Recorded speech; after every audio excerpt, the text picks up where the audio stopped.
Did you grow up in a narcissistic family, in a narcissistic household? Now you're experiencing depression, anxiety, lack of self-esteem, lack of self-worth, unsure of who you are or what you're meant to do in the world, feeling guilty because you don't connect with your parents in the way that other people connect with their parents. Now I can feel you on this one because it's so common, and yet at the same time it's such a hidden problem. Now with many families, they look like the perfect family unless they're drug addicts or they've got something that's obviously wrong with them, like physical abuse is happening and that kind of thing, in which case it's quite easy to kind of point out that that is wrong and that shouldn't happen. But in a narcissistic family system, the narcissist is the center of the universe. And the narcissist wants to create this look around him or her of this perfect family. So they might be buying their nice cars, have a nice house, and everything looks perfect, and very successful children, or things are, looking how they want to be in this kind of delusion of the narcissist. And being part of the family means that you are part of the furniture. It's a bit like a shop, for instance. You have to be one of the dummies wearing the clothes to show all the branding of this shop.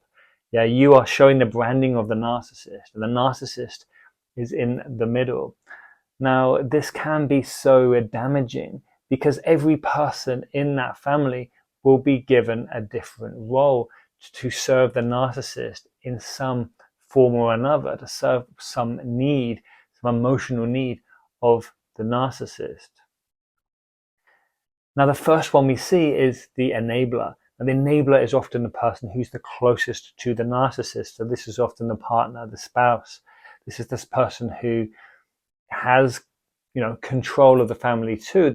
They are also higher up in the hierarchy because they are, the parent. So they are above the children on the age level, but they are working with the narcissist.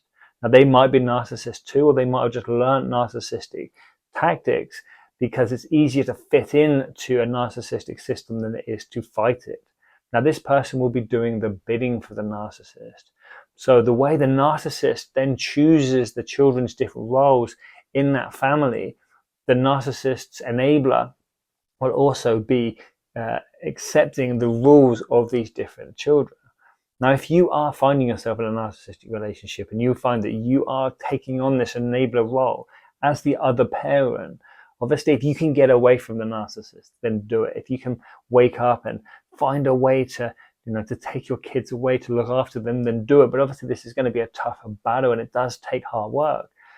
But if you are finding that you are the enabler, you've got to be unenabled. You've got to become aware so that you can teach the kids that these roles that are being placed on them are not real.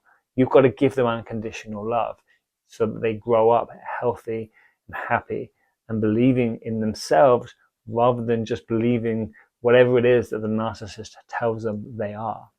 Now, the first person we see in the orbit around the narcissist is often the golden child. Now, the golden child is, some say, made in the image of the narcissist.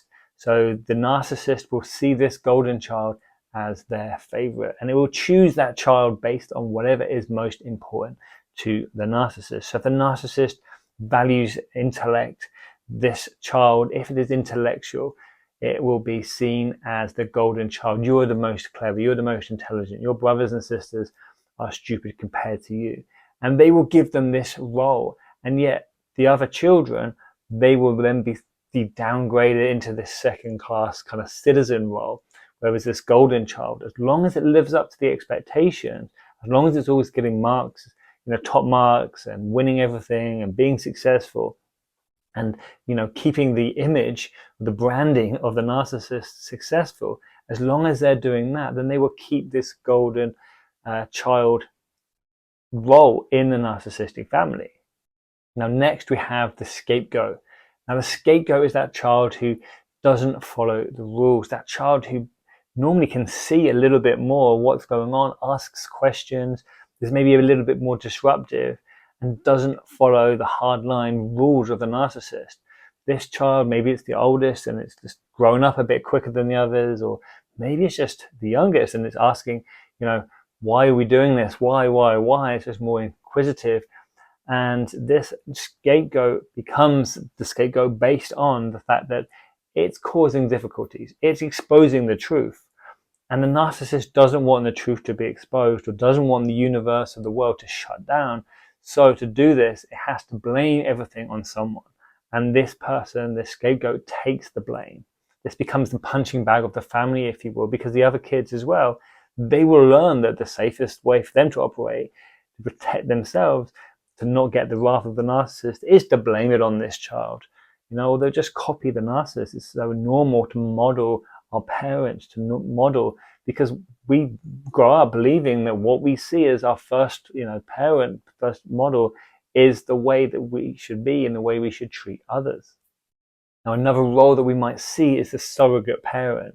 Now, if the narcissist obviously is too busy taking care of themselves, and if the enabler is too busy taking care of the narcissist, and no one is taking care of the other children or taking care of the household, then someone often becomes this kind of surrogate, takes care of everyone else, kind of takes it upon themselves to, maybe they're asked to, maybe the narcissist often says, you go and do this for your brothers. You need to look after your brother and sister. You need to be there. You're the oldest, or, you're the most responsible. So you go and look after everyone else.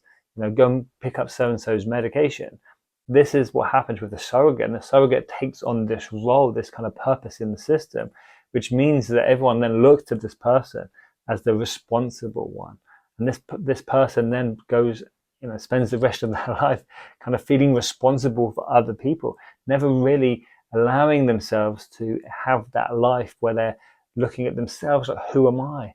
And opening themselves up to, what is it I have to offer the world apart from serving others? What can I do for myself? It's something that they probably never asked themselves. Now, sometimes you have also the mascot, and the mascot, sometimes I've seen it to be the youngest child, because the youngest child is normally the one that everyone's kind of doting around and kind of, is making everyone laugh, and this doesn't really realize what's been going on because it's kind of got here a little bit later. So it's a bit more jokey and kind of gets away with the jokes because the family system's kind of already been set up. So this one, the joker, is the one that kind of takes people's attention away from the reality of what's going on, because they're, a bit like a joker or a jester in a kind of courtyard, and back in the day, like they're the one who comes in and breaks the tension. They're the one who comes in and everyone just thinks, so-and-so is so funny. Like, I'm glad that they're there. Do more of that, because the narcissist was bringing everyone down, and now at least there's some lightheartedness. So this person is quite valued in what it does for the family. Now, if you recognize any of these roles, then you will recognize also that you might not have been in just one of these roles, or you might notice that your brothers and sisters were part of this and part of that. And that's because, sometimes, in smaller families, then yes, someone will have to be the mascot and also be the golden child, or someone will have to be the scapegoat, but also take responsibility for everyone else. So they are being the surrogate at the same time. Also, sometimes you might think, well, actually, you didn't fit into any of these roles. Well, that's because there sometimes is also something called a lost child. And the lost child, or the lost children, they don't fit into any other roles. The roles are taken, or they just didn't want to fit in. And they were very independent. So these children are then pushed to the side. They're not giving attention, they're not giving the love, they're not giving a role. So they kind of lose like, who am I? What am I? What's my point? They're not given a point. They're not given a purpose in the family. So they can kind of become this kind of lost soul, if you would like.